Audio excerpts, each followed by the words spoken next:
Hey everyone, it's time again to recap the latest news from the solar PV industry, compiled by the American Solar Energy Society. I'm Jay Warmke with SolarPVTraining.com, and this is what's happening in the wonderful world of solar for the week of December 1st. Now, during the summer of 2024, grid operators managed to keep the grid pretty reliable during these periods of peak high energy demand caused by the hot weather, even as they retired coal and natural gas power plants. They did so by using wind, solar, and even battery storage to meet these high load demands. That's basically the summary of a new report from the National Renewable Energy Labs, or NREL, that highlighted the success the grid operators had over this past summer in meeting electrical demand, even when there were extraordinarily high energy demands, and these demands typically result in power outages. The new report described summer grid operating conditions in several regions, but focuses primarily on ERCOT, or the Electric Reliability Council of Texas. An extended period of hot weather started in Texas in early August of 2024, when average daily temperatures reached 102 degrees Fahrenheit. And for example, on the hottest day of that month, August 20th, during the hour of peak demand, which was from 4 to 5 p.m., solar generated about 21% of the total generation capacity needs in that state. That's up over 50% from what solar contributed during the same period of time in 2023. The significant increase in solar output reduced the risk of power outages and the need for other generating sources to help keep the lights on. The solar output also shifted the period of highest risk of an outage from late afternoon, from about 4 to 5 p.m. to later in the evening at around 8 p.m. And it also shortened the net peak demand period to only a couple of hours. This allowed utilities to use storage to meet this demand for only an hour or two, rather than relying on natural gas peaker plants. The American Clean Power Association has forecast that the U.S. is set to add 32 gigawatts of utility-scale solar during 2024. In 2023, the U.S. saw 22.5 gigawatts of utility-scale solar added to the grid. This year's installation numbers are set to beat that record by about 44%. Now, overall, solar installations, including residential, commercial, and utility, are up 51% over 2023. But market analysts do not expect this record growth to continue into 2025.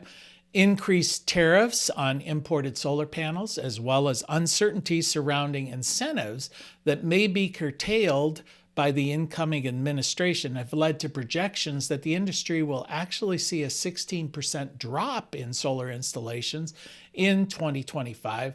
This, according to data collected by CEA, the Solar Energy Industries Association, and the analytical firm Wood Mackenzie. The growth of utility-scale solar has resulted in a dramatic increase in the amount of solar power delivered, particularly in the summer months when the amount of sunlight available as well as electric demand are both at their peak. This year, for example, on the hottest day of the summer, power generation from solar was up 83% compared to the same date in 2023. Despite uncertainties about the incoming Trump administration and the implementation of these new tariffs, the renewable energy industry is expected to remain very competitive over the next 4 years, according to that report from Wood Mackenzie. Well, there's certainly uncertainty here in the United States regarding the priorities and how we're going to transition from the fossil fuel economy to the renewable energy economy. This is not the case worldwide, where this transition is well underway. According to a new analysis from the think tank Ember, the evidence is growing that the planet has already reached, or is just about to reach, peak carbon emissions from the energy sector. And worldwide coal consumption is down considerably. In fact, a third of the richest nations in the world are now coal-free in their energy sector, and coal consumption is down by 50% over when it peaked in 2008. This year was another record-breaking year for renewable energy installations, but increased demand for electricity, which rose dramatically, has also seen an increase in demand from fossil fuel generated electricity.